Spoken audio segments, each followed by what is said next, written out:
ढेरों health benefits देगी और टेस्ट भी। आज मैं बना रही हूँ 3 ऐसी चटनी जिनकी शेल्फ लाइफ भी अच्छी है, मतलब 15-20 दिन तक तो आप इसे आराम से कंज्यूम कर सकते हैं, इनफैक्ट उससे ज्यादा भी कर सकते हैं। लेकिन आप फ्रेश बैचेस में बनाकर खाइए तो आपको ज्यादा मजा आएगा। तो आज मैं बना रही हूँ फ्लैक्सीड चटनी, पीनट चटनी और कोकोनट चटनी।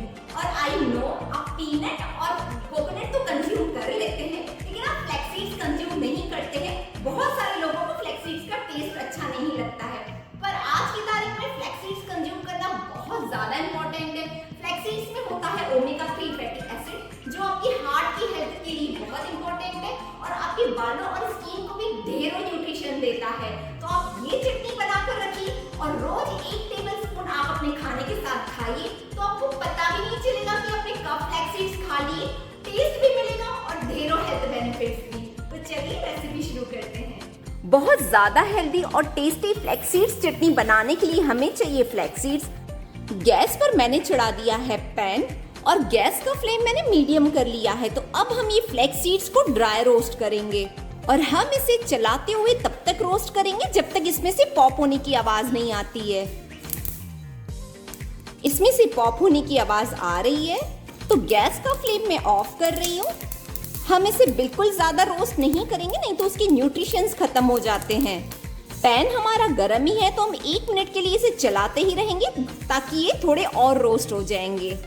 फ्लैक्सीड्स को हम एक प्लेट में निकाल लेते हैं। अब सेम ही पैन में हमें डालना है 1 टेबलस्पून ऑयल। तो मैं यहाँ ऑलिव ऑयल डाल रही हूँ, आपके पास जो भी ऑयल है आप डाल सकते हैं। ऑयल के थोड़ा गर्म होते ही 1 टेबलस्पून डाल रही हूँ जीरा। गैस का फ्लेम आप लो ही रखें। 4 से 5 कलियां लहसुन की, इनको मैंने रफली चॉप कर दिया है। 2 टेबलस्पून रोस्टेड चना दाल, ये हमारी चटनी के टेस्ट को बहुत ही बढ़ा देगी और चना दाल में भी काफी प्रोटीन होता है। 7 से 8 कश्मीरी लाल मिर्च। तो अब हम इन सारे इंग्रेडिएंट्स को लो टू मीडियम फ्लेम पर सौते कर लेंगे। अगर आपके पास ये होल कश्मीरी लाल मिर्च नहीं है तो आप कश्मीरी लाल मिर्च पाउडर भी यूज कर सकते हैं ग्राइंड करते टाइम।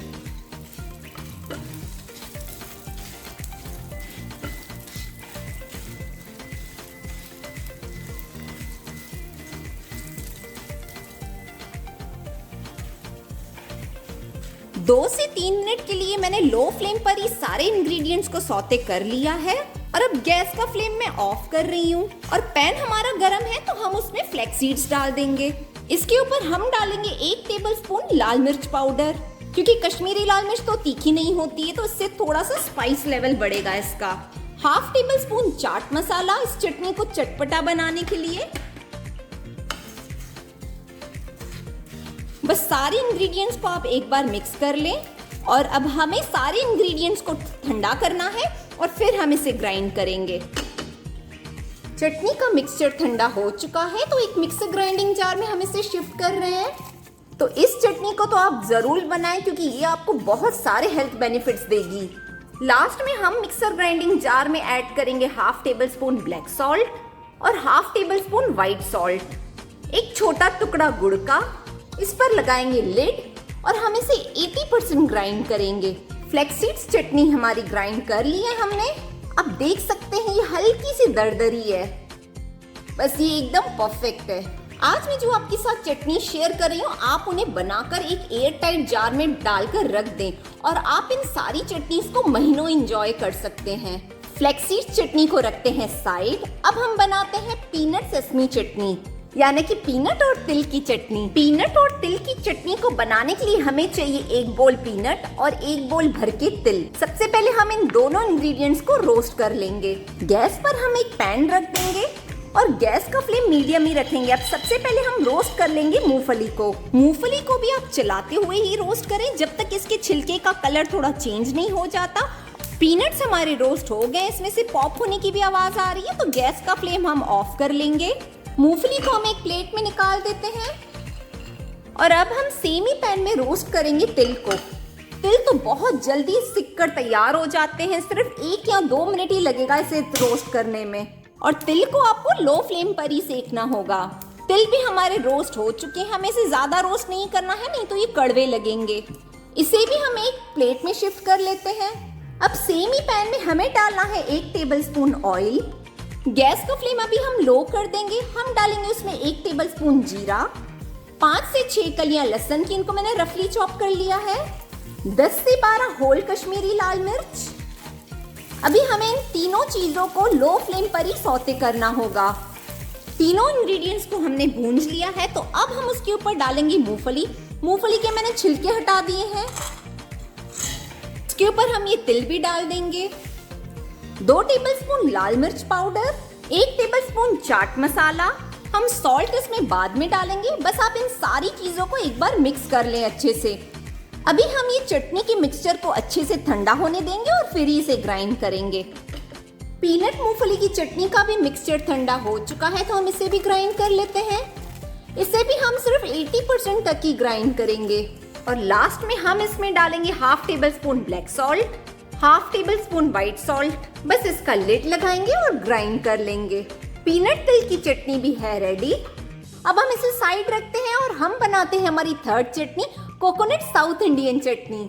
कोकोनट साउथ इंडियन चटनी बनाने के लिए हमें चाहिए 1 कप उड़द दाल, 1 कप चना दाल और 1 कप डेसिकेटेड कोकोनट। आप अपने घर में सूखा नारियल भी ले सकते हैं, उसके भी छोटे छोटे पीसेस करके आप यूज कर सकते हैं। गैस पर हमने सेम पैन ही चढ़ा दिया है, तो सबसे पहले हम चना दाल को और उड़द दाल को ड्राई रोस्ट करेंगे। हम इन दोनों दालों को मीडियम फ्लेम पर भूंजेंगे जब तक इनमें से खुशबू नहीं आ जाती और इनका कलर चेंज नहीं हो जाता। दोनों दाल रोस्ट हो चुकी है। जब आप इसे रोस्ट करेंगे ना तो बहुत ही अच्छी खुशबू आती है और आप देख सकते हैं कि इसका कलर भी चेंज हो गया है। तो गैस का फ्लेम मैं ऑफ कर रही हूँ। इसे हम ट्रांसफर करेंगे एक प्लेट में और सेम पैन में ही हम ये डेसिकेटेड कोकोनट रोस्ट कर लेंगे। डेसिकेटेड कोकोनट बहुत ही जल्दी रोस्ट हो जाता है, तो आप उसे लो फ्लेम पर सिर्फ 2 मिनट के लिए ही रोस्ट करें। कोकोनट भी रोस्ट हो चुका है, तो गैस का फ्लेम ऑफ कर देते हैं और इस कोकोनट को हम दाल के ऊपर ही निकाल देंगे। अब सेम ही पैन में मैं डाल रही हूँ 1 tablespoon coconut oil. South Indian recipes में अगर आप कोकोनट ऑयल यूज करेंगे तो बहुत ही अच्छा टेस्ट आता है। गैस का फ्लेम अभी आप लो कर लें। 1 टेबलस्पून डाल रही हूँ जीरा, 5 से 6 कलियां लहसुन की, 8 से 10 खड़ी कश्मीरी लाल मिर्च, 20 कड़ी पत्ते। अब हमें इन चारों इंग्रेडिएंट्स को लो फ्लेम पर ही अच्छे से रोस्ट करना होगा 3 से 4 मिनट के लिए। सारे इंग्रेडिएंट्स अच्छे से रोस्ट हो चुके हैं। गैस का फ्लेम हम बंद कर देते हैं। पैन हमारा गर्म ही है, तो उसके ऊपर हम डालेंगे 1 पिंच हींग, 2 टेबलस्पून तीखी वाली लाल मिर्च पाउडर और ये जो दाल और कोकोनट हमने सेक कर रखा था वो उसके ऊपर डाल देंगे और सारे इंग्रेडिएंट्स को हम एक बार अच्छे से मिक्स कर लेंगे। पैन की गर्माहट से ये सारे इंग्रेडिएंट्स बहुत ही अच्छे से रोस्ट हो जाएंगे। अब हम इस मिक्सचर को ठंडा करेंगे और फिर ही इसे ग्राइंड करेंगे। कोकोनट चटनी का भी मिक्सचर ठंडा हो चुका है, तो इसे भी हम एक जार में ट्रांसफर कर देते हैं। इसके ऊपर हम डालेंगे 1 छोटा पीस गुड़ का, 1 छोटा पीस इमली का, 1/2 tablespoon white salt, 1/4 tablespoon black salt और इसका बस हम लिड लगाएंगे और इसे ग्राइंड करेंगे। हमारी साउथ इंडियन स्टाइल कोकोनट चटनी भी है तैयार। अगर आप इसे चपाती और पराठे के साथ खा रहे हैं तो आप इसे ड्राई भी खा सकते हैं। और मैं आपको ये भी बताती हूँ कि जब आप अपने घर में इडली या डोसा बनाए तो इसे कैसे कंज्यूम करें। एक पैन ले लिया है मैंने, उसमें डाल दिया है मैंने 1 टेबलस्पून कोकोनट ऑयल। उसमें मैं डाल रही हूँ एक रफली चॉप किया हुआ टमाटर, 1/4 टेबलस्पून सॉल्ट। सॉल्ट हम थोड़ा ही डालेंगे क्योंकि हम इसमें कोकोनट चटनी भी डालने वाले हैं, तो उसमें ऑलरेडी सॉल्ट है। अब हम टमाटर को 2 से 3 मिनट तक चलाते हुए सॉफ्ट होने तक पकाएंगे। टमाटर थोड़े से सॉफ्ट हो चुके हैं। इसके ऊपर हम डालेंगे 1 टेबलस्पून कश्मीरी लाल मिर्च और ये जो चटनी बनाकर रखी है ना हमने, इसके 3 से 4 चम्मच। अगर आपके पास ये चटनी रेडी है ड्राई वाली, तो फिर आप जो डोसे के लिए लाल वाली चटनी बनाएंगे ना वो बहुत ही आसानी से बन जाएगी और बहुत ही टेस्टी बनती है।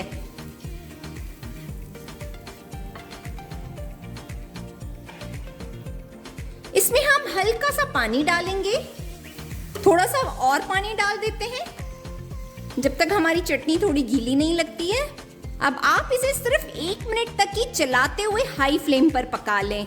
बस गैस का फ्लेम मैं ऑफ कर रही हूँ और इस मिक्सचर को भी हम ठंडा होने देंगे और फिर ही ग्राइंड करेंगे। सेम मिक्सर ग्राइंडिंग जार में जो ये चटनी का मिक्सचर है उसे ट्रांसफर कर देते हैं। इसमें हम थोड़ा सा और पानी डालेंगे और इसे ग्राइंड करेंगे। तो लीजिए, हमारी ये लिक्विड चटनी भी तैयार है। ये डोसे चटनी के लिए एकदम परफेक्ट होती है, जैसे हमको रेस्टोरेंट्स में मिलती है ना, बिल्कुल इसका टेस्ट वैसा ही होता है।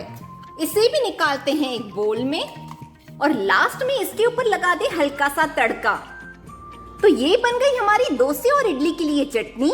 जैसे हमें मार्केट में मिलती है ना लाल वाली चटनी, इसका टेस्ट बिल्कुल वैसा ही होता है। हमारी सारी बहुत ही टेस्टी और हेल्दी चटनी है तैयार। ये है फ्लैक्सीड चटनी, मूंगफली और तिल की चटनी, कोकोनट साउथ इंडियन स्टाइल चटनी, और इसी चटनी से हमने बनाई डोसे और इडली के लिए लिक्विड चटनी लाल वाली। तो ये तीनों ड्राई चटनीज तो आप एयर टाइट कंटेनर में भरकर हमेशा अपने डाइनिंग टेबल पर रखिए। तो मैं तो इन सारी ड्राई चटनीज को ऐसे ही एयर टाइट कंटेनर में डालकर अपने डाइनिंग टेबल पर रखती हूँ। तो ये दिखती है ना, तो खाने में भी याद आ जाता है और खाने का टेस्ट तो उससे बहुत ही ज्यादा बढ़ जाता है। आप इन चटनीज को ट्राई जरूर कीजिए और आपको सबसे फेवरेट कौन सी लगी ये आप मुझे कमेंट करके जरूर बताइए। आपने देखा ना, ये तीनों चटनीज बनाना कितनी आसान है और एक बार बना दी तो 15 दिन की छुट्टी। और ऐसी चटनीज को बनाकर आप एयर टाइट कंटेनर में डालकर रखें और ऐसी जगह पर रखें जहां आप ये चटनीज देखें। अगर आपने किचन के कोई कोने में रखी है तो फिर तो ये आपको याद भी नहीं आएगी। तो आप ऐसे ही बहुत टेस्टी और न्यूट्रिशियस रेसिपीज बनाकर और हैंडी रखिए ताकि आपको वो दिखे और आप उसे खा भी लें और ढेरों न्यूट्रिशंस मिले आपको। तो आई होप आज की प्रेजेंटेशन आपको अच्छी लगी होगी। ये रेसिपी को लाइक कर दें, अपनी बहुत सारी फ्रेंड्स के साथ शेयर करें और आपने मेरे चैनल को सब्सक्राइब नहीं किया है तो सब्सक्राइब कर दें।